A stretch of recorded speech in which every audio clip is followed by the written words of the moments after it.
Yevan dulu adalah jenius nomor satu keluarga Ye. Tapi setelah kecelakaan 5 tahun lalu, semua orang menganggapnya bodoh, lemah, dan tidak berguna. Bahkan saat keluarganya dibantai sampai hampir musnah, tunangannya sendiri datang hanya untuk membatalkan pertunangan. Di saat nama keluarga Ye nyaris diinjak habis 7 kakak iparnya, justru membuat keputusan gila. Mereka rela menikahi Yevan demi meneruskan darah keluarga Ye. Tapi mereka tidak tahu satu hal. Pria yang mereka lindungi sebenarnya sudah sadar kembali. Kekuatan yang tersegel di liontin, gioknya telah bangkit. Dan mulai hari itu, semua keluarga besar yang menghina keluarga Ye akan diburu satu persatu.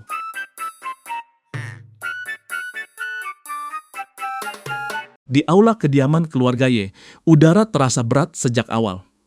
Jenderal Ning, seorang jenderal bintang 3, membungkuk hormat di hadapan kakek Ye Changfeng, kepala keluarga yang kini harus menelan duka paling pahit dalam hidupnya. Dengan wajah suram, Jenderal Ning melaporkan bahwa rencana musuh kali ini terlalu rapi, terlalu tertutup, sampai mereka sama sekali tidak menyangka tragedi sebesar itu akan terjadi. Kakek Ye Changfeng tidak banyak bicara. Namun diamnya justru memperlihatkan luka yang jauh lebih dalam. Di dalam hati, ia sadar ini bukan serangan biasa. Ini adalah operasi pembabatan sampai ke akar. Musuh memang sedang menargetkan pemusnahan keluarga Ye. Di tengah suasana yang sudah menekan itu, Yevan, satu-satunya bibit penerus keluarga Ye yang tersisa, tiba-tiba terjatuh. Liontin giok di lehernya ikut retak. Saat itu, Yevan terlihat memeluk boneka babi merah muda dengan wajah plonga-plongo, seolah tidak mengerti apapun yang sedang terjadi di sekitarnya. Kakek Ye Changfeng buru-buru mengulurkan tangan untuk memapah cucunya. Setelah itu, ia berdiri di hadapan semua tamu dan menyatakan dengan suara lantang bahwa keluarga Ye kini hanya menyisakan dirinya yang sudah tua dan Yevan. Ia akan menyaksikan Yevan bersama putri keluarga Suan meneruskan garis keturunan keluarga Ye. Orang-orang keluarga Ye boleh gugur, tetapi semangat mereka tidak akan pernah runtuh. Begitu pernyataan itu terdengar, para tamu langsung kasak-kusuk. Mereka teringat bahwa Yevan yang sekarang dianggap bodoh ini dulunya adalah kilin keluarga Ye, anak ajaib yang pernah membuat seluruh generasi muda Grezia menunduk malu. Di usia 15 tahun, Yevan sudah menembus ranah Mahaguru. Ia adalah monster jenius nomor 1 yang tidak terbantahkan. Kalau bukan karena kecelakaan mobil 5 tahun lalu yang membuatnya menjadi bodoh dan kehilangan semua kekuatan. Dialah orang paling penting di keluarga Ye. Namun di tengah riuh pembicaraan itu, dua sosok berjalan cepat menuju panggung utama. Mereka adalah anak kedua keluarga Suan, Paman Suan Zhengguo, bersama putri sulung keluarga Suan, Suan Yuvei. Tujuan mereka datang sangat jelas. Mereka ingin mengumumkan pembatalan pertunangan dengan Yevan. Begitu mendengar kabar itu, darah kakek Ye Changfeng seolah langsung naik ke kepala. Ia menyemburkan seteguk darah segar dan tubuhnya sempoyongan ke belakang. Yevan memang terlihat bodoh, tetapi sebenarnya kesadarannya masih ada. Ia tidak pernah menyangka Suan Yuvei akan meninggalkannya. Dalam hati, ia hanya bisa bertanya lirih apakah Yuvei benar-benar tidak mau menjadi istrinya lagi. Kakek Ye Changfeng jelas salah paham pada situasi itu. Ia masih mencoba membela Yuvei. 5 tahun lalu, ketika Yevan mengalami kecelakaan, Yuvei tetap setia dan tidak pergi. Karena itulah, kakek Ye percaya Yuvei bukan orang yang tega berbuat seperti ini. Ia ingin tahu apa yang sebenarnya terjadi. Suan Yuvei hanya meremas ujung bajunya. Ia bahkan tidak berani menatap mata Yevan, melihat putrinya terus diam. Paman Suan Zhengguo buru-buru menyela dengan kata-kata pedas. Ia meremehkan keluarga Ye yang kini sudah tidak sama seperti dulu. Baginya, Yevan tidak mungkin kembali menjadi jenius.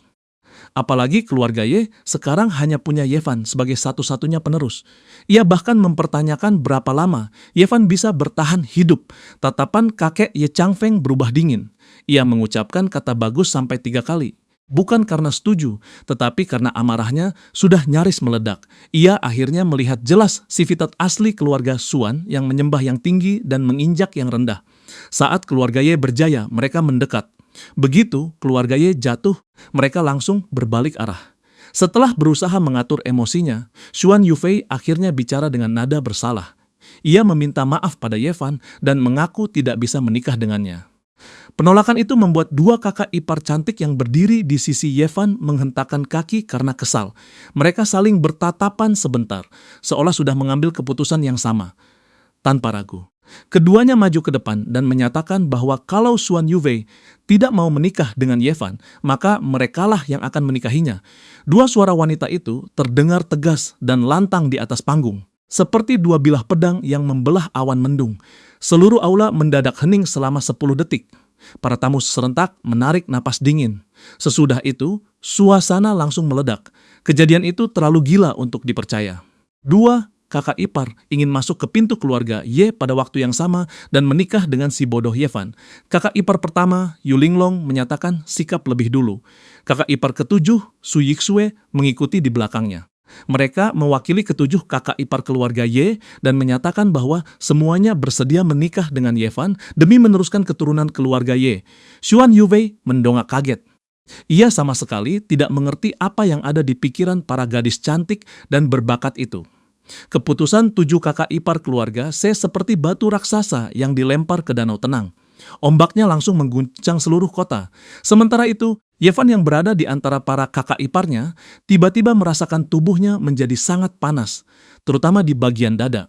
Panas itu terus menjalar seperti api yang membakar dari dalam. Detik berikutnya, liontin giok di lehernya memancarkan cahaya keemasan. Retakan halus menyebar di permukaannya sebelum giok itu akhirnya hancur berkeping-keping. Beberapa sinar emas melesat keluar dari pecahan giok dan masuk ke tubuh Ye Fan. Jiwa dan sukmanya yang terpisah akhirnya kembali menyatu. Seketika pikiran Ye Fan menjadi jernih. Ternyata di dalam giok itu tersimpan banyak teknik bela diri kuno dan harta karun. Giok itu bahkan memberi kesempatan bagi jiwa Ye Fan untuk berlatih. Namun, untuk kembali sepenuhnya ke tubuh aslinya, ia tetap membutuhkan faktor eksternal. Tanpa bantuan dari luar, ia hanya bisa menunggu segel jiwanya habis masa berlakunya. Dan penantian itu memakan waktu 5 tahun. Ingatan Ye Fan langsung tersambung. Paman dan kakak-kakaknya tewas pada hari yang sama. Ditambah lagi percobaan pembunuhan 5 tahun lalu. Semua ini jelas bukan kebetulan. Dalam hati, Ye Fan geram dan mulai bertanya siapa dalang di balik semuanya. Kini jiwanya sudah kembali. Kekuatannya pun telah mencapai puncak ranah Wun. Di seluruh Grezia, hampir tidak ada orang yang bisa menandinginya. Ye Fan bersumpah akan menyeret semua pembunuh itu keluar dan membuat mereka membayar utang darah. Namun, masalahnya, sensasi panas di tubuhnya saat itu benar-benar menyiksa. Di sisi lain, Paman Xuan Zhengguo tertawa mengejek. Ia menyindir para gadis itu karena tidak tahu berapa banyak orang yang sedang mengincar nyawa Ye Fan. Baginya, mereka semua hanya ditakdirkan menjadi janda. Namun Yu Linglong langsung pasang badan di depan Ye Fan. Ia menegaskan bahwa urusan itu tidak perlu dipikirkan oleh orang luar, karena itu adalah urusan internal keluarga Ye Fan, yang sudah sadar sepenuhnya memahami situasi dengan sangat jelas. Para kakak iparnya berani mengumumkan pernikahan di depan umum demi mendukung keluarga Ye. Jika ia menunjukkan kekuatannya sekarang, dalang di balik layar pasti akan terpancing menyerang keluarga Ye, dan para kakak iparnya habis-habisan. Demi melindungi keluarga dan para kakak iparnya, Ye Fan memutuskan satu hal dalam hati. Untuk sementara, ia akan terus berpura-pura menjadi orang bodoh. Yu Linglong kemudian menatap kakek Ye Changfeng dengan tulus. Ia menjelaskan bahwa dirinya tetap menjadi cucu menantu keluarga Ye, hanya saja orang yang ia nikahi berbeda. Mulai dari titik itu, ia meminta kakek menyerahkan semuanya padanya. Suara kakek Ye Changfeng terdengar tercekat karena haru. Keputusan para gadis itu setidaknya berhasil menyelamatkan wajah keluarga Ye. Setelah itu, Yu Linglong berbalik menatap Xuan Yufei, tatapannya tajam dan menusuk. Sebagai istri Ye Fan, ia mengumumkan bahwa pertunangan Xuan Yufei dengan Ye Fan mulai saat itu dianggap tidak berlaku. Pernyataan penuh dominasi itu membuat semua orang di lokasi merinding. Di sisi lain, mata Ye Fan yang tadinya terlihat kosong sekilas memancarkan tatapan dalam dan tajam. Dalam hati, ia bertekad bahwa demi menjaga kehormatan 7 kakak laki-lakinya yang telah gugur dan demi masa depannya sendiri, ia harus segera menjadi kuat. Ia harus mengembalikan keluarga Ye ke puncak kejayaannya seperti dulu. Sementara itu, di sebuah halaman suram wilayah barat laut, seorang bawahan sedang melapor dengan nada was-was kepada tetua Zhang. Ia menyampaikan kabar dari kota Yun. Upacara pemakaman berjalan cukup lancar. Kakek Ye Changfeng terlihat normal, dan pasukan naga langit di utara juga tidak menunjukkan pergerakan aneh, namun ada satu insiden kecil di pemakaman. Keluarga Xuan membatalkan pertunangan dengan keluarga Ye. Tetapi 7 kakak ipar Yevan justru mengumumkan di depan umum bahwa mereka akan menikahi Yevan demi memberikan keturunan bagi keluarga Ye. Bawahan itu meminta arahan tentang cara menangani situasi tersebut. Tetua Zhang mendengus dingin, matanya memancarkan kekejaman. Di saat seperti ini, masih ada orang yang berani mendekati keluarga Ye.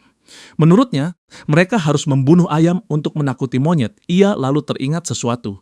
Kecelakaan mobil 5 tahun lalu dieksekusi dengan sangat bagus. Maka orang yang sama harus disuruh melakukannya lagi. Bawahan itu sempat bingung. Sebelum Tetua Zhang menjelaskan maksudnya, tuan muda keluarga Zhao sangat tergila-gila pada kakak ipar ketujuh, Su Yixue. Orang seperti itu pasti akan sangat senang hati menghabisi Yevan. Tetua Zhang memberi isyarat memotong leher dengan tangan. Baginya, Yevan hanya orang bodoh. Selama Yevan tetap bodoh, ia bisa dibiarkan. Namun jika Yevan menjadi ancaman, maka ia harus dihabisi.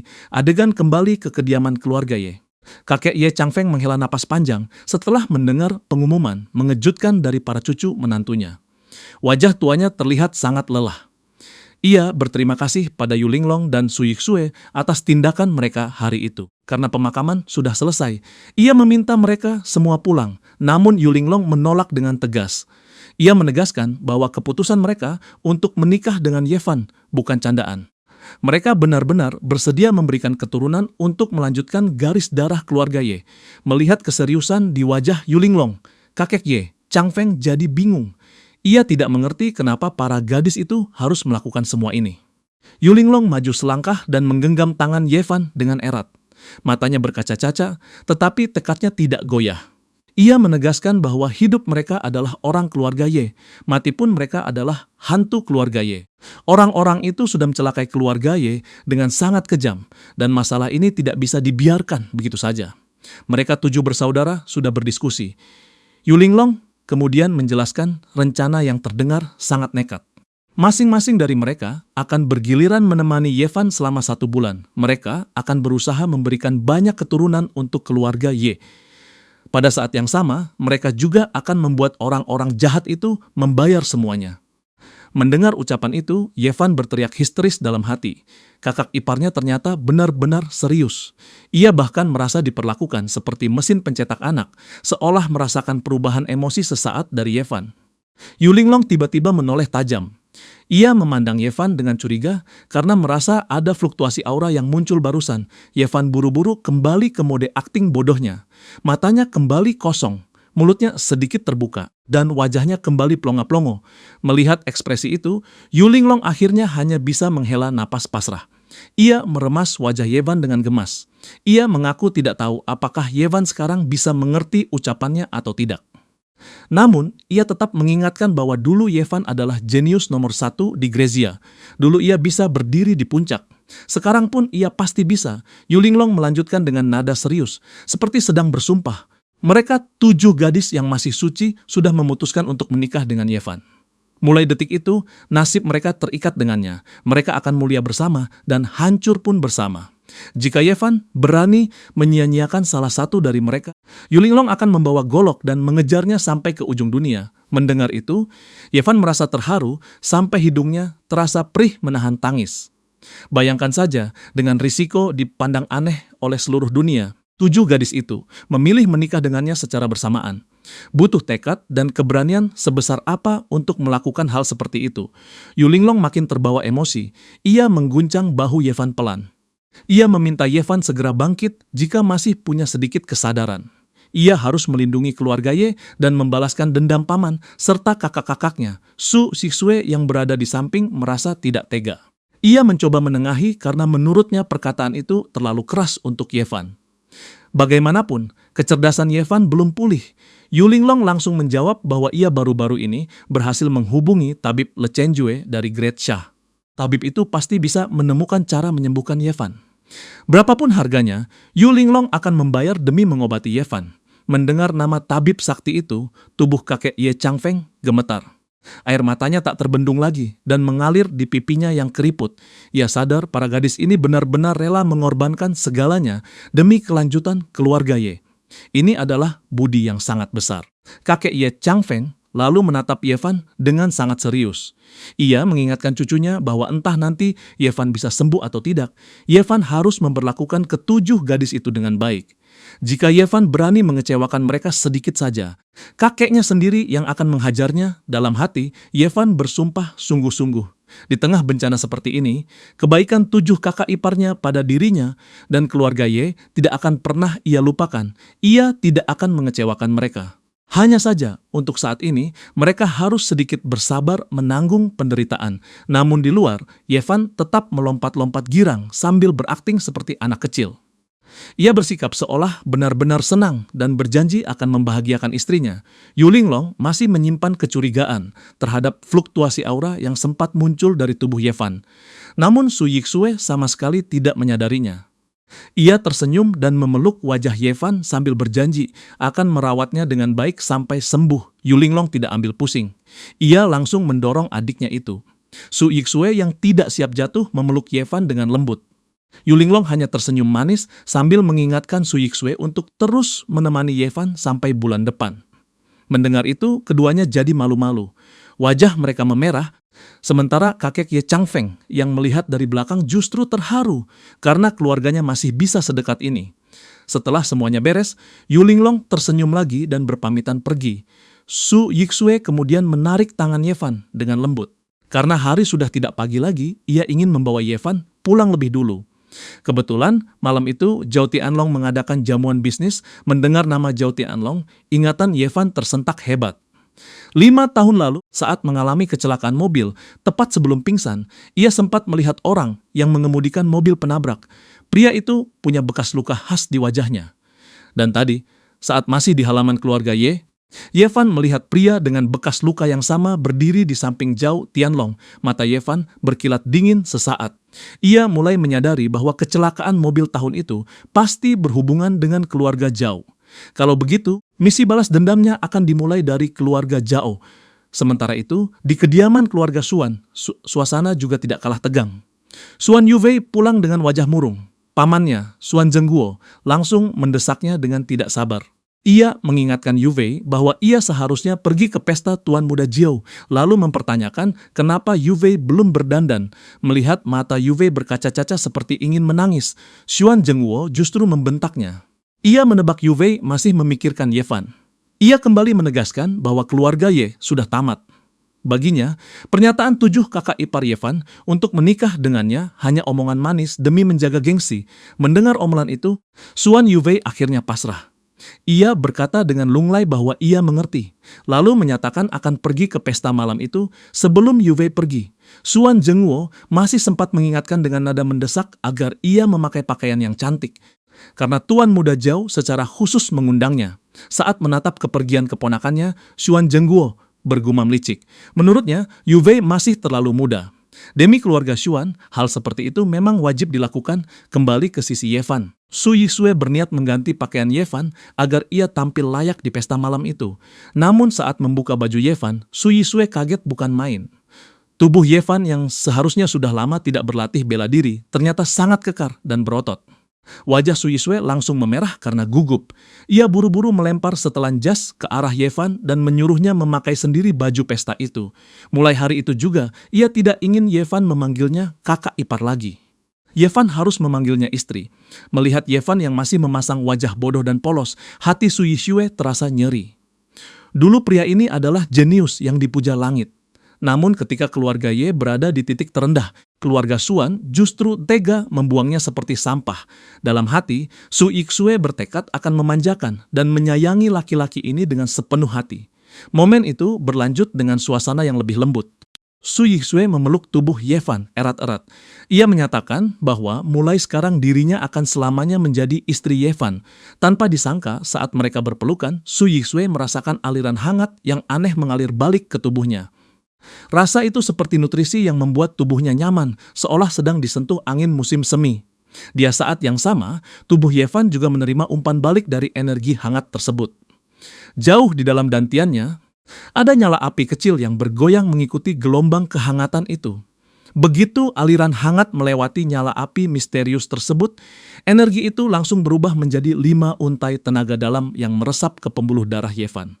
Kekuatannya meningkat dengan sangat cepat. Ternyata inilah rahasia kenapa dulu Yevan bisa menembus ranah Grandmaster di usia 15 tahun. Ada nyala api misterius yang bersemayam di dalam dantiannya. Selama ia bersentuhan dengan wanita, dan wanita itu memiliki fluktuasi emosi, Yevan bisa menyerap energi hangat yang kemudian dikonversi menjadi tenaga dalam untuk meningkatkan kekuatannya. Bahkan saat tidak bersentuhan dengan wanita pun, api kecil itu tetap menghasilkan energi secara otomatis. Karena itulah, kecepatan kultivasi Yevan jauh berkali-kali lipat lebih cepat dari orang normal. Apalagi sekarang ia punya 7 istri. Dalam hati, Yevan senang karena ia tidak perlu khawatir kekuatannya akan mandek. Namun, sebelum Yevan sempat menikmati peningkatan kekuatan itu, seorang pelayan tua datang menghampiri Su Yixue dengan wajah serius. Pelayan itu menyampaikan bahwa kepala keluarga dan tuan kedua ada di dalam, dan mereka meminta Su Yixue datang sendirian. Hati Su Yixue langsung terasa berat. Ia merasa mungkin inilah saatnya menghadapi penghakiman keluarga. Ia menoleh lembut pada Yevan dan memintanya menunggu di mobil. Yevan juga diminta tidak lari kemana-mana karena Su Yixue akan segera kembali. Melihat punggung Su Yixue yang menjauh, tatapan Yevan yang tadinya kosong berubah tajam dan tegas. Ia menduga Su Yixue akan dimarahi keluarganya karena nekat menikah dengannya. Hal itu tidak bisa ia biarkan. Ia harus memastikan sendiri. Yevan pun mengendap-endap untuk mengintip ke dalam kediaman keluarga Su. Di dalam sana, paman kedua Su Minghao sedang berteriak marah di depan semua orang. Ia menuding Su Yixue sudah gila karena bersama Yu Linglong mengumumkan akan menikah dengan si bodoh Yevan. Baginya, tindakan itu sama saja menyeret seluruh keluarga Su ikut mati bersama keluarga Ye. Para murid inti keluarga Su ikut memanas. Mereka menuding dan menyalahkan Su Yixue dengan kata-kata pedas. Namun Su Yixue menanggapi semuanya dengan sangat tenang. Ia hanya mengatakan bahwa dirinya punya rencana sendiri. Yevan yang mengintip dari kejauhan mengerutkan kening. Dugaannya benar, istri ketujuhnya sedang dimaki-maki gara-gara dirinya. Su Minghao yang frustrasi menoleh ke arah kakaknya. Ia meminta Su Honghai sebagai kepala keluarga untuk mendidik putrinya, karena menurutnya Su Yixue sudah keterlaluan. Namun satu kalimat dari Su Honghai membuat seluruh ruangan hening. Ia justru menilai bahwa apa yang dilakukan Su Yixue tidak salah. Dengan suara berat dan berwibawa, Su Honghai mengingatkan semua orang bahwa dulu keluarga Su hanya bengkel kecil di kota Yun. Karena kebetulan, kakek mereka bertemu Jenderal Ye Changfeng, dan berkat dukungan keluarga Ye, keluarga Su perlahan bisa menjadi perusahaan farmasi ternama di wilayah barat daya. Karena itu, Su Yixue tidak salah. Siapapun yang masih bergunjing dipersilakan angkat kaki dari sana. Baru saja suasana hening. Ponsel semua orang keluarga Su mendadak berdering bersamaan. Setelah membaca pesan yang masuk, wajah Su Minghao langsung pucat pasi. Dengan tangan gemetar, ia meminta kakaknya melihat kabar itu. Para pemasok tiba-tiba mengumumkan pemutusan kerja sama dengan keluarga Su. Jelas sekali, musuh di balik layar mulai bergerak menyerang keluarga Su. Ini adalah taktik membunuh ayam untuk menakuti monyet Su Minghao dan yang lain panik, bukan main. Ia menilai membalas budi tidak seharusnya dilakukan dengan cara seperti ini. Kondisi keluarga Ye sudah terlalu buruk. Mereka tidak mampu melawan orang di balik layar. Padahal keluarga Su sedang berencana bekerja sama dengan keluarga Xia dari ibu kota provinsi. Kini rencana itu hampir pasti gagal total. Su Honghai merasa tak berdaya. Ia tidak ingin menjadi orang yang tidak tahu balas budi. Namun ia juga tidak bisa membiarkan keluarga Su hancur. Ia benar-benar buntu. Su Minghao kembali memaki dengan marah. Telunjuknya mengarah ke wajah Su Yixue. Menuduhnya sebagai penyebab keluarga Su akan hancur. Perlahan, Su Yixue berdiri dan membungkuk dalam-dalam kepada semua orang. Wajahnya penuh tekad. Malam itu, ia akan berusaha sekuat tenaga agar kerja sama dengan keluarga Xia berhasil. Selama mereka bisa mendapatkan kontrak dari keluarga Xia, grup Su tidak akan mudah runtuh. Jika ada yang tidak percaya padanya, mereka dipersilakan menjual saham dan pergi. Su Yixue tidak akan menahan siapapun. Kata-kata tegas, Su Yixue kembali membuat Yevan tersentuh.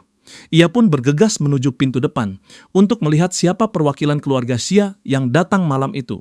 Siapa tahu ia bisa membantu istrinya mendapatkan kontrak tersebut. Namun, baru saja Yevan keluar, masalah langsung menghadangnya. Di sudut ruangan pesta, Zhao Tianlong terlihat membuang puntung rokok ke dalam gelas anggur. Ia mengaduknya, lalu meludah beberapa kali ke dalamnya. Ia juga menyuruh teman-temannya menambahkan benda kotor lain ke dalam gelas itu. Warna minuman seketika berubah menjadi kuning keruh yang menjijikan. Dengan senyum licik, Zhao Tianlong menyodorkan gelas itu ke depan wajah Ye Fan. Ia berpura-pura peduli pada penyandang disabilitas dan menyuruh Tuan Muda Ye meminum segelas anggur itu. Ye Fan langsung berakting dengan wajah plonga-plongo. Ia menerima gelas tersebut, mengangkatnya, lalu menerawangkannya ke arah lampu cukup lama dengan tatapan kosong. Tingkah bodoh, Ye Fan membuat Zhao Tianlong dan teman-temannya tertawa mengejek. Mereka menyebutnya anggur spesial dan mendesak Ye Fan cepat meminumnya. Tiba-tiba, Ye Fan membuka mulut dengan polos. Ia merasa minuman itu masih kurang sesuatu. Matanya tertuju pada ember pel berisi air hitam pekat di dekat sana. Dengan gerakan cepat, ia mencelupkan gelas itu ke dalam ember dan menyendok air pel kotor sampai penuh. Melihat Ye Fan memegang gelas berisi cairan hitam kotor bercampur puntung rokok dan ludah, Zhao Tianlong bersama gengnya tertawa terbahak-bahak. Mereka pikir si bodoh itu akan meminumnya sendiri. Namun sedetik kemudian, tawa mereka mati, Ye Fan tiba-tiba maju 2 langkah mendekati Zhao Tianlong. Sebelum Zhao Tianlong sempat bereaksi, Ye Fan memaksa gelas itu masuk ke mulutnya. Segelas penuh air pel kotor, lengkap dengan puntung rokok dan ludah, tertelan bulat-bulat oleh Zhao Tianlong dalam satu tegukan. Zhao Tianlong nyaris gila karena jijik dan marah. Ia terbatuk-batuk sambil mengumpat dan mengancam tidak akan mengampuni Ye Fan. Sementara itu, Ye Fan memasang wajah polos tanpa dosa. Ia pura-pura heran kenapa rasanya tidak enak. Ia menjelaskan dengan gaya bodoh bahwa istrinya, Su Yixue, melarangnya minum alkohol. Tetapi karena Zhao Tianlong sudah mentraktirnya anggur enak, ia merasa senang dan ingin membalas traktiran itu. Perlu diketahui, 5 tahun lalu dari dalam liontin giuk, Ye Fan tidak hanya mewarisi kekuatan api misterius, ia juga menyerap pengalaman hidup, strategi, dan kelicikan dari 13 tokoh hebat yang disegel di sana. Soal taktik dan kekejaman, Ye Fan sudah sangat paham. Zhao Tianlong melompat marah sambil menunjuk Ye Fan. Ia menyuruh anak buahnya menghajar Ye Fan sampai mati dan berani menanggung semua akibatnya. Tepat ketika Ye Fan hendak turun tangan sendiri, sesosok tubuh kekar melesat dari belakangnya. Sosok itu seperti menara besi yang kokoh. Tanpa ragu, ia mengulurkan kedua tangan, mencengkeram leher 2 pengawal Zhao Tianlong di kiri dan kanan, lalu membenturkan kepala mereka dengan keras. Kedua pengawal itu langsung tumbang tak sadarkan diri. Melihat kekuatan mengerikan tersebut, Zhao Tianlong mundur beberapa langkah dengan wajah pucat. Ia tidak mengerti kenapa sosok itu bisa ada di sana. Ternyata pria kekar itu adalah Wang Fugui, sahabat setia Ye Fan. Dengan wajah dingin dan tatapan tajam, Wang Fugui menegaskan bahwa jika ia tidak datang, tidak ada yang akan melindungi Kak Ye Fan. Melihat sahabat baiknya begitu protektif, Ye Fan bersumpah dalam hati bahwa suatu hari ia pasti akan mencari kesempatan untuk membalas budi Wang Fugui. Kemunculan Wang Fugui membuat para pengawal Zhao Tianlong ketakutan dan ingin kabur. Zhao Tianlong yang kehabisan akal akhirnya berbalik pergi. Namun sebelum pergi, ia masih melontarkan ancaman. Wang Fugui mungkin bisa melindungi Ye Fan untuk sesaat, tetapi ia tidak mungkin bisa melindunginya seumur hidup. Cepat atau lambat, wanita bernama Su Yixue pasti akan menjadi miliknya. Setelah Zhao Tianlong pergi, Wang Fugui menatap Ye Fan.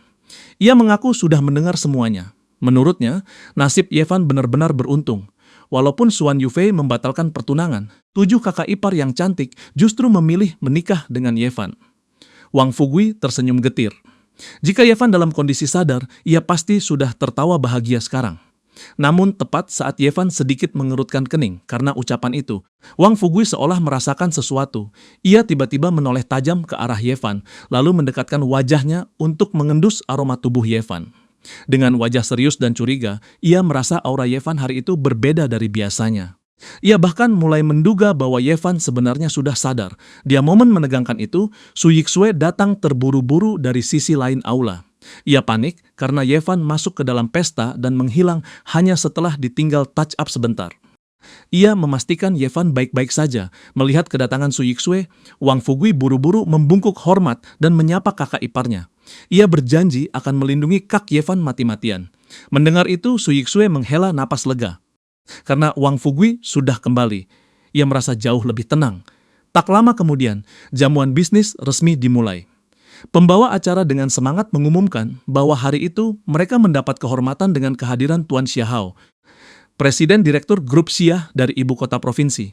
Kabarnya Tuan Xia akan menjalin kerja sama dengan perusahaan di kota Yun.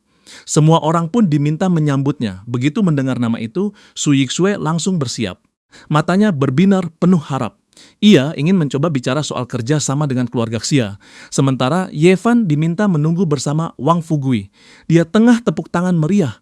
Seorang pria tua berusia sekitar 50-an yang terlihat berwibawa berjalan naik ke panggung. Di sudut lain, Zhao Tianlong tersenyum penuh kemenangan. Dialah yang berhasil mengundang Tuan Xia dan mengorganisir pesta itu.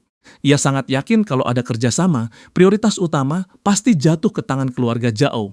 Pembawa acara pun bertanya di depan umum, apakah kedatangan Tuan Jia ke pesta itu berarti ia berminat bekerja sama dengan keluarga Zhao. Xia Hao tersenyum tipis penuh misteri. Ia mengakui keluarga Zhao memang pilihan yang bagus. Tetapi bukan berarti perusahaan lain tidak punya kesempatan. Satu kalimat itu langsung membuat Zhao Tianlong gelisah. Sebaliknya, Su Yixue kembali bersemangat. Masih ada harapan.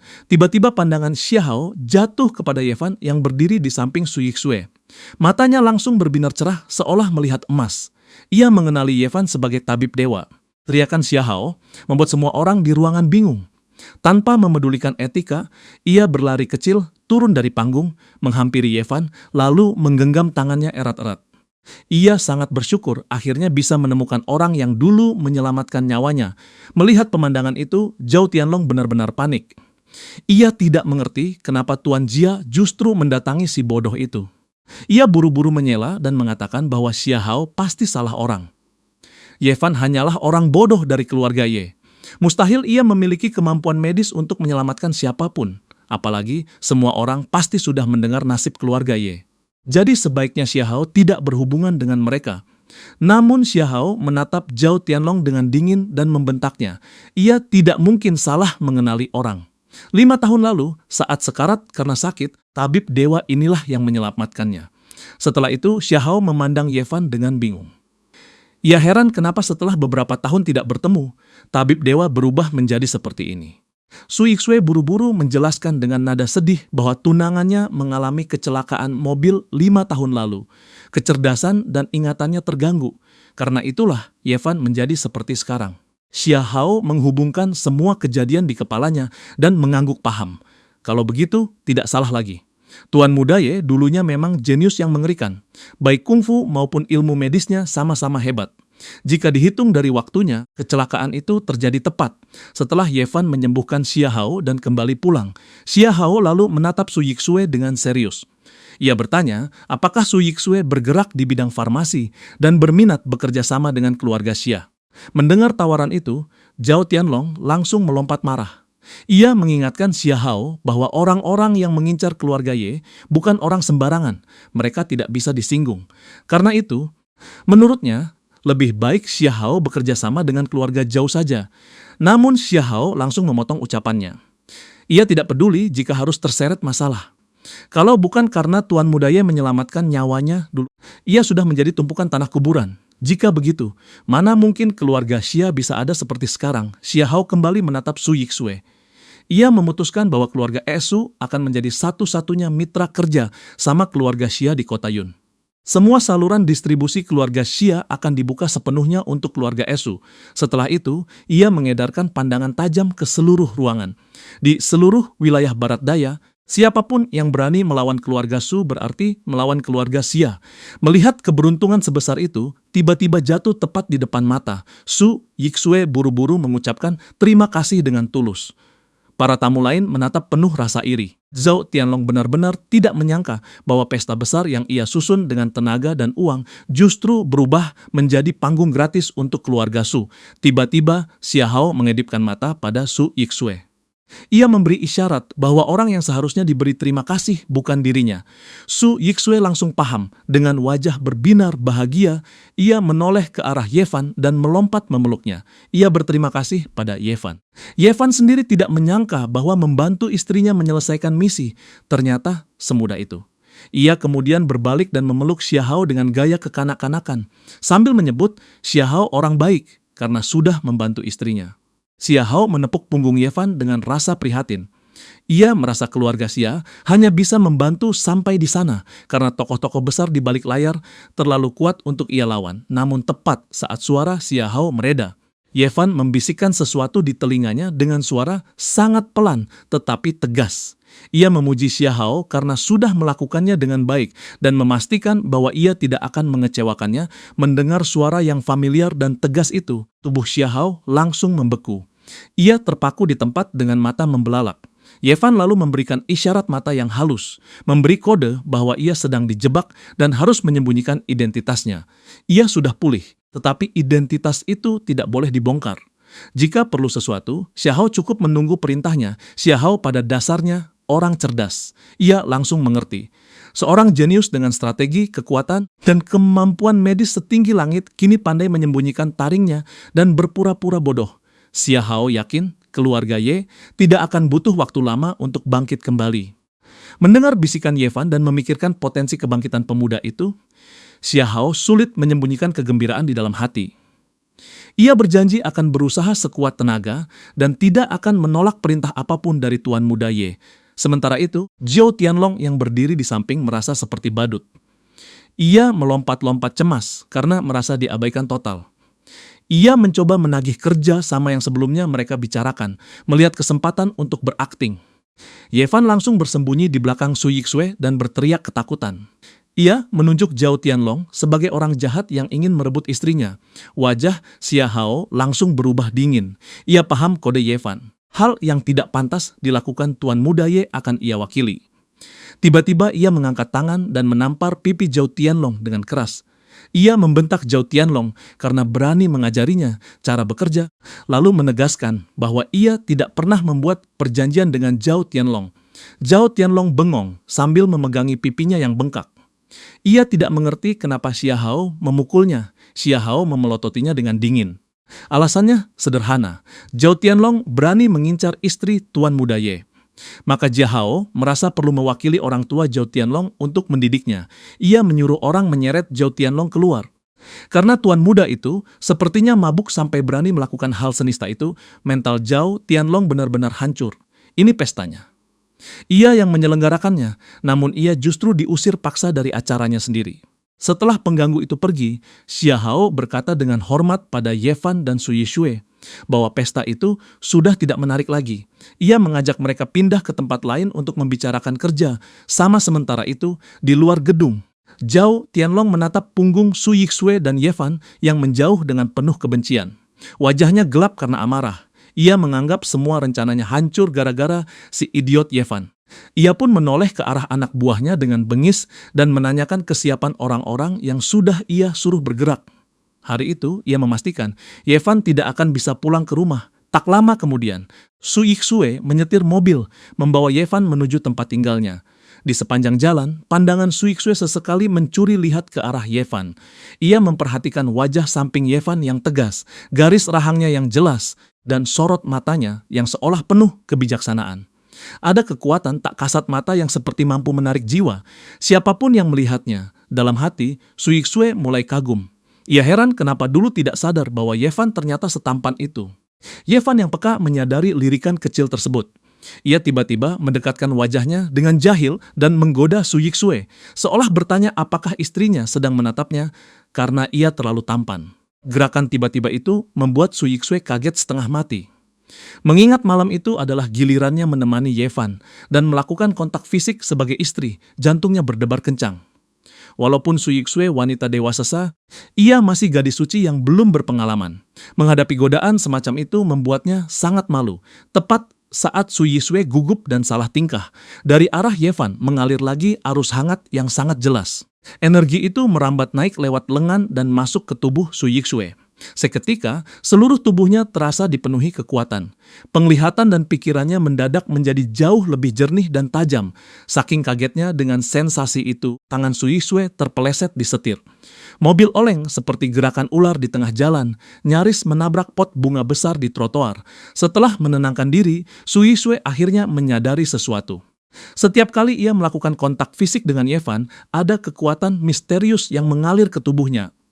Ia langsung paham, mungkin inilah rahasia kenapa dulu Ye Fan bisa menjadi pendekar ranah Grandmaster di usia sangat muda. Memikirkan hal itu, Su Yixue tidak tahan lagi. Ia memegang balik pergelangan tangan Ye Fan dan menatapnya lembut. Dalam hati, ia berjanji akan menghargai dan menjaga pria ini seumur hidupnya. Tiba-tiba mata Ye Fan melirik tajam ke kaca spion tengah. Ia melihat ada mobil yang mengikuti mereka. Ye Fan langsung merengek manja pada Su Yixue, berpura-pura ingin turun karena kebelet buang air kecil. Sebelum keluar mobil, ia berpesan agar Su Yixue menunggunya agak lama. Ye Fan berlari kecil masuk ke taman terbengkalai yang gelap di pinggir jalan. Di mobil belakang, Zhao Tianlong melihat itu dengan senyum licik. Ia merasa Ye Fan benar-benar mencari mati karena turun sendirian di tempat sepi. Ia memerintahkan semua anak buahnya mengikuti dan menghabisi Ye Fan di dalam hutan kecil itu. Zhao Tianlong dan beberapa anak buahnya mengejar masuk sambil membawa senter. Mereka menyapu pandangan ke kiri dan kanan, tetapi tidak menemukan bayangan Ye Fan. Tidak lama, Zhao Tianlong melihat seseorang berdiri tak jauh dari sana. Dengan semangat, ia menghampiri orang itu.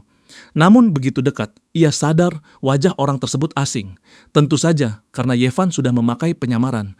Zhao Tianlong bertanya apakah orang itu melihat seorang anak muda masuk ke sana. Sosok misterius itu menunjuk asal ke arah Bukit Buatan dan mengatakan bahwa barusan ada cowok muda yang berlari ke arah sana. Zhao Tianlong langsung memberi komando pada anak buahnya untuk mengejar ke balik Bukit Buatan. Ia sama sekali tidak sadar bahwa wajah sosok misterius di belakangnya sudah berubah menyeramkan dengan senyum dingin. Zhao Tianlong dan anak buahnya mengobrak-abrik semak-semak di balik Bukit Buatan cukup lama. Hasilnya nihil. Jejak Ye Fan sama sekali tidak ada. Zhao Tianlong mulai curiga dan panik. Ia merasa jangan-jangan orang tadi telah menipu mereka. Tiba-tiba terdengar tawa dingin dari belakang mereka. Sosok itu menjelaskan bahwa orang yang mereka cari memang masuk ke sana. Namun saat lewat tadi, orang itu menitipkan pesan. Katanya, ada orang jahat yang mengejarnya. Jadi ia meminta sosok itu membantai mereka semua detik berikutnya. Sosok Ye Fan melesat seperti hantu ke tengah kerumunan. Hanya dalam beberapa detik, semua anak buah Zhao Tianlong tumbang tak bernyawa tanpa sempat bersuara. Kini hanya tersisa Zhao Tianlong dan pria berwajah kodet yang gemetaran. Perlahan, sosok misterius itu melepas topeng di wajahnya. Ia berbalik dan melirik Zhao Tianlong dengan tatapan meremehkan, seolah tidak percaya bahwa Zhao Tianlong bahkan tidak mengenalinya. Begitu melihat wajah asli di balik topeng itu, Zhao Tianlong langsung mematung, matanya melotot. Ia sadar Ye Fan tidak bodoh. Ye Fan selama ini hanya berpura-pura. Zhao Tianlong syok berat. Kakinya gemetar hebat. Hatinya langsung amblas ke dasar jurang ketakutan. Ye Fan menepuk tangannya dengan santai. Tatapannya terkunci tajam pada pria berwajah jodet di sebelah Zhao Tianlong. Ia memberi pria itu satu kesempatan untuk menjelaskan alasan kecelakaan mobil 5 tahun lalu yang dirancang untuk membunuhnya. Dia luar dugaan. Pria kodet itu sangat ketakutan sampai langsung berlutut di depan Ye Fan. Ia mengaku semua itu dilakukan atas perintah Zhao Tianlong. Ia memohon ampun dan meminta nyawanya diselamatkan. Tanpa basa-basi, tangan Ye Fan melepaskan gelombang energi dahsyat. Tubuh pria kodet itu langsung hancur menjadi serbuk debu. Tertiup angin dan menghilang begitu saja. Melihat pemandangan mengerikan itu, Zhao Tianlong sampai ngompol di celana. Ia tidak mengerti ilmu macam apa yang barusan dilihatnya. Ye Fan hanya tersenyum tipis. 5 energi di tubuhnya memiliki elemen api yang bisa menghancurkan target langsung menjadi debu tanpa meninggalkan jejak sedikit pun. Itu adalah salah satu fungsi api misterius di dalam tubuhnya. Begitu ia mengaktifkan energi yang terhubung dengan api tersebut, efeknya benar-benar mematikan mental Zhao Tianlong runtuh total. Ia berada di ambang gila. Demi menyelamatkan nyawa, ia mengaku bahwa bukan dirinya yang ingin membunuh Ye Fan. Semua itu perintah bos besar dari ibu kota provinsi. Keluarga Liu dari ibu kota provinsi yang memaksanya melakukan semua ini. Mendengar nama keluarga Liu, pupil mata Ye Fan mengecil. Otot wajahnya berkedut menahan amarah. Kakek Liu dari keluarga Liu di ibu kota provinsi dulunya adalah bawahan paling setia kakek Ye Changfeng. Tidak disangka saat Ye Fan dibunuh, keluarga Liu justru menjadi salah satu pelakunya demi menyelamatkan nyawanya. Zhao Tianlong kembali memuntahkan informasi yang lebih mengejutkan. Keluarga Liu di provinsi juga hanya menjalankan perintah orang lain. Menurut yang ia dengar, Dalang sebenarnya adalah tokoh besar dari Shangjing. Ye Fan langsung mencengkeram leher Zhao Tianlong dan mengangkat tubuhnya. Ia menuntut nama orang Shangjing itu dengan napas tersengal karena ketakutan, Zhao Tianlong mengaku benar-benar tidak tahu urusan Xiangjing.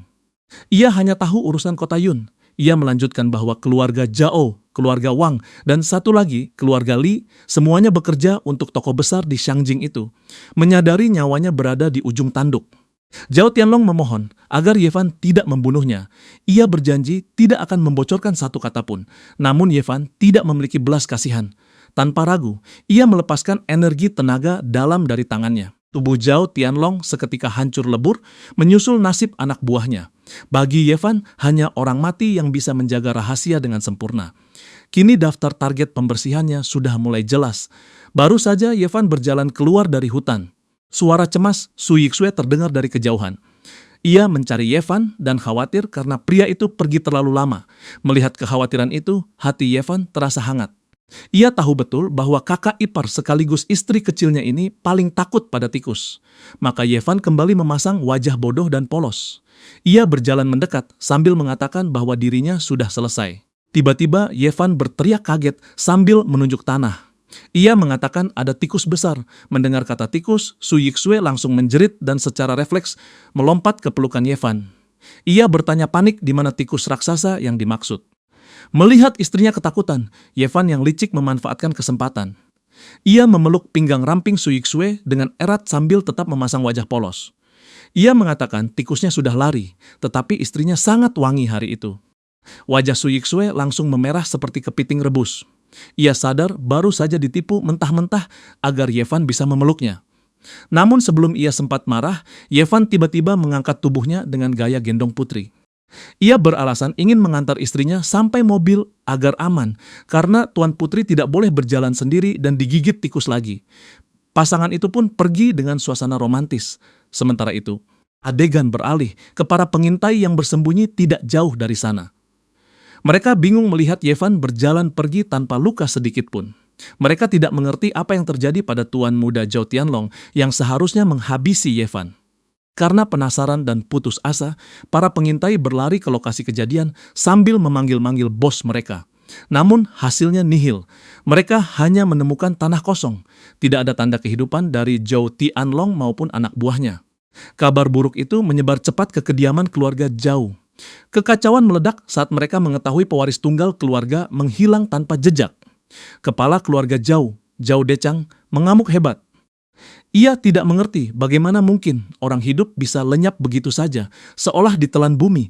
Bawahannya gemetar ketakutan saat menjelaskan bahwa 100 orang sudah menyisir taman dan sungai itu 8 kali, tetapi tidak menemukan jejak apapun. Mereka juga melaporkan dengan keringat dingin bahwa sepertinya ada ahli bela diri misterius yang membereskan semuanya dalam waktu 2 menit. Target diculik dengan sangat rapi. Zhao Dechang bertanya-tanya dengan cemas. Apakah keluarga Ye menyewa seseorang atau jangan-jangan hantu-hantu dari 5 tahun lalu sudah kembali? Ia kemudian berteriak memerintahkan semua orang mencari petunjuk sekecil apapun. Sambil berjalan di lorong kantornya, Zhao Dechang meratapi hilangnya tangan kanannya. Ia menyesal kenapa dulu tidak langsung menghabisi Ye Fan 5 tahun lalu. Ia membuka pintu kantornya dengan kasar, namun langkahnya langsung terhenti. Tubuhnya membeku. Ia melihat seseorang duduk santai di kursi kebesarannya, menunggunya dengan tenang. Zhao Dechang menunjuk dengan jari gemetar dan menuntut identitas orang itu. Ye Fan memberikan senyum sinis yang mengerikan.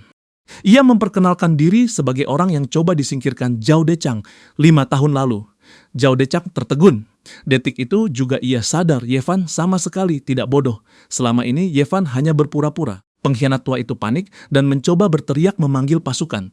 Namun sebelum suaranya keluar, sebuah objek melesat membelah udara. Sebuah pulpen menembus telapak tangan Zhao Dechang dan memakunya ke dinding. Zhao Dechang menjerit kesakitan karena serangan mendadak itu. Namun jeritannya langsung tertahan karena mulutnya disumpal kain oleh Ye Fan. Ye Fan menatapnya dingin. Jika Zhao Dechang menjawab jujur, penderitaannya akan sedikit berkurang. Zhao Dechang meronta-ronta berusaha melepaskan kain di mulutnya. Napasnya tersengal karena teror luar biasa. Ye Fan bertanya dengan nada mengejek tentang alasan Zhao Dechang masih memelihara pembunuh bayaran. Bahkan setelah anaknya, Tianlong, sudah tamat di tangannya. Keringat sebesar biji jagung mengucur di wajah Zhao Dechang. Ia tergagap menjawab bahwa mereka hanya mengikuti perintah atasan dan tidak bersalah. Kesabaran Yevan habis. Ia memotong ucapan itu dan menuntut siapa atasannya. Selain keluarga Wang dan keluarga Li, siapa lagi yang melayani keluarga Liu? Zhao Dechang mengaku hanya 2 keluarga itu yang ia tahu. Namun ada ahli bela diri tersembunyi yang mengawasi keluarga Ye. Yevan mendesak lagi dan menanyakan bos besar di balik keluarga Liu. Zhao Dechang menjawab ketakutan bahwa ia hanya tahu seorang tuan muda bermarga Zhao dari ibu kota Shangjing. Kekuatan mereka sangat besar. Bahkan posisi gubernur kota pun bisa mereka tentukan, sehingga mustahil bagi siapapun untuk mengalahkan mereka. Yevan mencengkeram leher lelaki tua itu dan menyuruhnya tidak perlu mengkhawatirkan hal tersebut. Zhao Dechang menjerit tertahan. Ia masih punya satu petunjuk lagi agar nyawanya diampuni. Ia mengaku bahwa serangan terhadap keluarga Ye bukan hanya demi kekuasaan. Mereka juga mencari barang tertentu. Mendengar itu, cengkeraman Yevan mengerat. Ia menuntut benda apa yang dicari. Namun Zhao Dechang malah mulai mengiler karena ketakutan. Ia bersumpah tidak tahu benda apa itu, karena ia hanya pion kecil dalam permainan besar ini. Yevan kehilangan kesabaran. Jika Zhao Dechang tidak tahu apa-apa lagi, tidak ada alasan baginya untuk tetap bernapas. Dengan gerakan cepat, Yevan melepaskan energi emas dari tangannya. Musuh itu musnah seketika di tempat tanpa meninggalkan jejak sedikit pun. Keesokan harinya, seluruh kota gempar dengan berita bahwa keluarga Zhao musnah total dalam semalam. Seorang tetua berkomentar bahwa pasti ada ahli bela diri tingkat tinggi yang melakukan pembersihan itu demi membalas dendam. Sementara itu, Yevan sedang berbaring santai di kediaman keluarga Su. Ia memperkirakan berita kehancuran keluarga Zhao pasti sudah menyebar. Tiba-tiba terdengar suara wanita yang malu-malu memanggilnya. Yevan menoleh dan melihat Su Yixue mengenakan gaun tidur yang sangat cantik. Su Yixue bertanya, apakah dirinya terlihat cantik? Dalam hati, Su Yixue merasa inilah saatnya menyerahkan diri sepenuhnya kepada Yevan. Yevan memujinya sebagai wanita paling cantik di dunia. Mendapat pujian itu, Su Yixue tersipu bahagia. Wajahnya memerah. Ia berjalan mendekati tempat tidur dan memberi kode pada Yevan untuk memulai malam sebagai suami istri. Dasar licik, Yevan pura-pura berpikir lama dan bertanya apakah mereka akan bermain kelereng. Pertanyaan polos itu membuat Su Yixue makin salah tingkah. Akhirnya, ia menjelaskan bahwa mereka akan beristirahat bersama dalam satu selimut demi mencetak penerus. Yevan masih bercanda bahwa mereka sudah sering rebahan bersama. Su Yixue gemas dan menepuk pelan lengannya, lalu menjelaskan bahwa bukan rebahan seperti itu yang ia maksud. Su Yixue memberanikan diri mendekat dan mengatakan bahwa pertama-tama mereka harus menyingkirkan kain yang menghalangi. Yevan langsung melepas pakaian luarnya dengan semangat, lalu dengan wajah tanpa dosa mempertanyakan kenapa Su Yixue tidak ikut membuka segel juga. Ia merasa itu tidak adil. Su Yixue sempat panik, tetapi kemudian menangkup wajah Yevan dengan tegas. Ia mencium suaminya dan meminta Yevan mengikuti alurnya. Dari sana, suasana berubah menjadi sangat dekat. Energi hangat mulai menyelimuti mereka dalam satu ritme, dan Yevan menyadari kekuatannya meningkat lagi. Ia juga merasakan bahwa kekuatan Su Yixue sepertinya ikut berevolusi. Di luar kamar, para penjaga yang mendengar suasana dari dalam mulai bergosip. Mereka menduga nona mereka akan segera menimang Junior dan merasa pasangan itu benar-benar kompak kembali di dalam kamar. Setelah malam panjang itu berakhir, Yevan berterima kasih pada Su Yixue karena tidak pernah meninggalkan keluarga Ye. Dalam hati, ia bersumpah bahwa mulai hari itu, Su Yixue adalah wanitanya. Ia akan menjadi perisai yang melindunginya dari segalanya. Adegan berpindah ke kediaman keluarga Hu. Hudong, putra angkat yang berkhianat, buru-buru melapor kepada ayahnya setelah mendengar kabar kehancuran keluarga Zhao. Ia bertanya apakah ayahnya sudah mendengar kabar tersebut dan menduga pelakunya mungkin Yevan. Keringat dingin membasahi dahinya. Hu Jian langsung memotong ucapannya dengan dingin. Ia menyuruh Hudong tidak bicara sembarangan. Keluarga Ye adalah dermawan besar mereka. Jika Yevan sembuh, mereka seharusnya ikut senang. Namun Hudong masih terlihat khawatir. Ia takut jika Yevan mengetahui kebenaran masa lalu. Mereka sudah susah payah merebut aset bisnis keluarga Ye dan menggenggamnya di tangan mereka. Tiba-tiba, Hu Jian menampar putranya dengan keras. Ia memarahinya karena sudah tua tetapi mulutnya masih tidak dijaga. Hu Jian kemudian membeberkan analisanya dengan nada merendahkan. Ia sudah mengirim orang untuk menyelidiki pelaku. Menurut kabar, pelakunya bukan Yevan, melainkan seorang ahli bela diri tingkat Grandmaster bernama Fan Ye. Katanya, waktu muda dulu, Zhao Dechang merebut wanita milik Fan Ye. Karena itulah, Fan Ye datang membalas dendam. Hudong mengusap pipinya yang panas. Ia bingung karena belum pernah mendengar nama tokoh itu. Namun Hujian langsung memotong. Matanya berkilat, licik. Tugas Hudong sekarang adalah menemukan Tuan Fan Ye. Keluarga Hu punya urusan yang ingin dipercayakan padanya. Rupanya, si ayah tua licik itu ingin menggunakan tangan Fan Ye untuk menghabisi sisa keluarga Ye secara total. Hudong mengangguk paham dan segera pergi mengatur pencarian. Keesokan paginya, Ye Fan dan Su Yixue masih berpelukan mesra di tempat tidur. Setelah malam yang panjang, Su Yixue tersenyum bahagia dalam pelukan.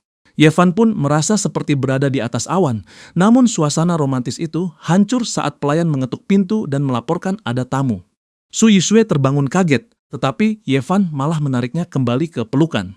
Ia tidak peduli ada tamu atau tidak. Ia hanya ingin berduaan dengan istrinya. Su Yixue bingung siapa yang mencari Ye Fan sepagi itu.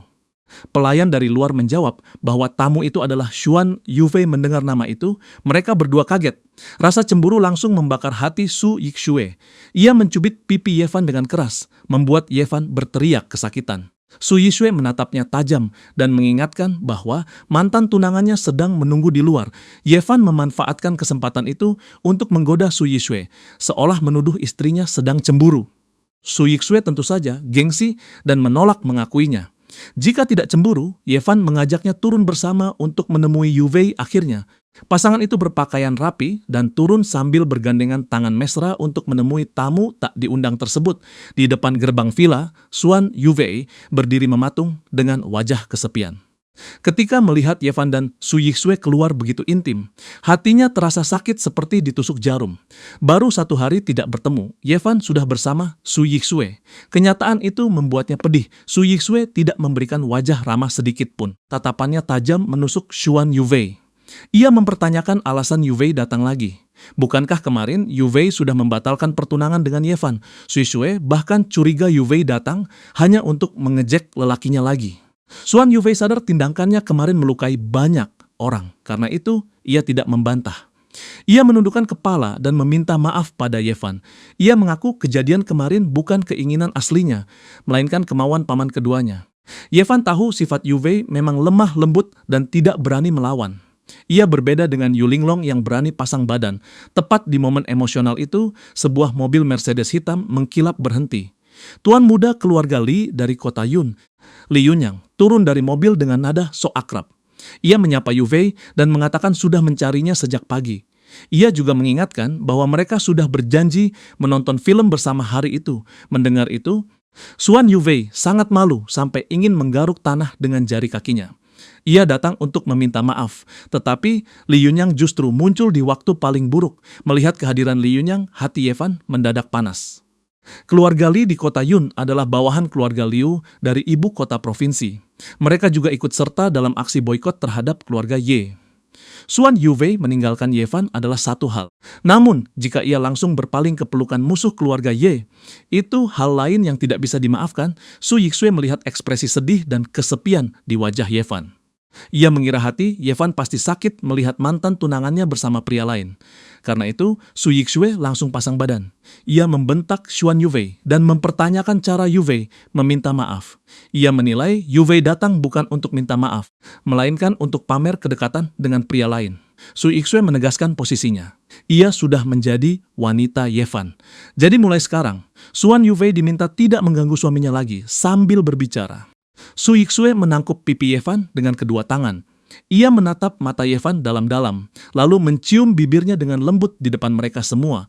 Melihat adegan itu, Xuan Yufei merasa bisa mendengar suara hatinya sendiri hancur berkeping-keping. Ciuman itu jelas merupakan deklarasi kepemilikan sekaligus unjuk kekuatan. Su Yixue melanjutkan dengan dingin. Jika mereka tahu diri, mereka harus segera pergi dari sana.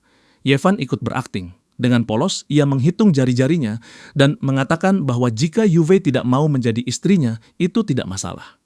Ia sudah punya istri yang lebih cantik dari Yufei dan masih ada 6 istri lagi. Kalimat polos, tetapi menohok itu membuat Xuan Yufei merasa darah naik ke tenggorokan. Rasanya manis anyir, tetapi ia menahannya agar tidak sampai muntah darah. Tubuhnya sempoyongan, wajahnya pucat pasi. Ia menatap Yevan dan memaksakan senyum yang menyakitkan. Li Yunyang mencoba maju untuk memapah Xuan Yuvei. Namun Xuan Yuvei mendorongnya dengan marah. Sebenarnya ia sama sekali tidak menyukai Li Yunyang. Paman keduanya yang memaksanya menjalin hubungan demi perkembangan bisnis keluarga Xuan. Melihat drama itu, hati Yevan tetap dingin dan tidak tergerak.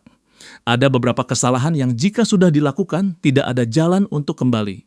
Sementara itu, di kediaman keluarga Li yang megah namun suram, kepala keluarga Li Liuran, duduk di kursi kebesaran dengan wajah gelap dan menyeramkan. Ia marah karena Xiahao dianggap sudah gila. Keluarga Ye jelas sedang ditargetkan dan bisa musnah kapan saja. Semua orang memboikot keluarga Ye, tetapi Xiahao justru memilih berpihak pada mereka dan bekerja sama dengan grup Su. Bagi Li Liuran, itu sama saja mencari mati. Bawahan di sebelahnya buru-buru menjelaskan dengan takut-takut. Menurut ucapan Xiahao sendiri, alasannya adalah karena 5 tahun lalu, saat Yevan masih menjadi jenius, Yevan pernah menyelamatkan nyawanya. Karena itu, Xiahao ingin membalas budi. Li Liuran mendengus dingin. Ia tidak peduli apa alasannya. Baginya, tindakan Xiahao membantu grup Su sama saja menabuh genderang perang melawan keluarga Liu. Lebih parah lagi, itu berarti melawan backing besar di belakang mereka. Meskipun keluarga Zhao sudah musnah, masih ada keluarga Wang dan keluarga Li. Liuran memerintahkan mereka bergerak bersama. Tidak peduli metode apa yang digunakan. Grup Su tidak boleh dibiarkan hidup tenang. Bahkan jika harus membuat Su Yixue hancur reputasinya dan dipermalukan, itu tidak masalah. Lebih baik lagi jika kota Yun menjadi kacau balau. Mereka harus membunuh ayam untuk menakuti monyet, supaya tidak ada lagi yang berani memihak keluarga Ye. Sementara itu, Su Yixue merasa tidak tenang meninggalkan Yevan sendirian di rumah karena ia harus bekerja. Maka ia meminta bantuan Wang Fugui untuk mengajak Yevan jalan-jalan keluar. Ia menitipkan Yevan pada Fugui dan berjanji akan segera kembali sore nanti. Melihat istrinya hendak pergi, Yevan kembali berakting bodoh. Ia merengek agar Su Yixue menjemputnya dan tidak pergi terlalu lama. Begitu Su Yixue pergi dan bayangannya menghilang di tikungan, sikap Wang Fugui langsung berubah drastis. Ia menatap Yevan dengan serius. Menurutnya, orangnya sudah pergi, jadi Yevan tidak perlu berakting lagi. Ia tahu Yevan hanya pura-pura bodoh. Mereka saudara, jadi Yevan tidak perlu bersandiwara di depannya. Wang Fugui melanjutkan dengan antusias. Matanya berbinar-binar. Ia memuji trik pura-pura jadi babi untuk memakan harimau di pesta kemarin. Ia juga menduga pembantaian keluarga Zhao pasti dilakukan oleh Yevan. Baginya, kultivasi Yevan pasti sudah meningkat lagi. Jadi Yevan seharusnya jujur saja dan tidak perlu sungkan padanya mendengar ucapan sahabatnya. Hati Yevan terenyuh. Namun ia sadar musuh keluarga Ye melibatkan kekuatan yang terlalu besar.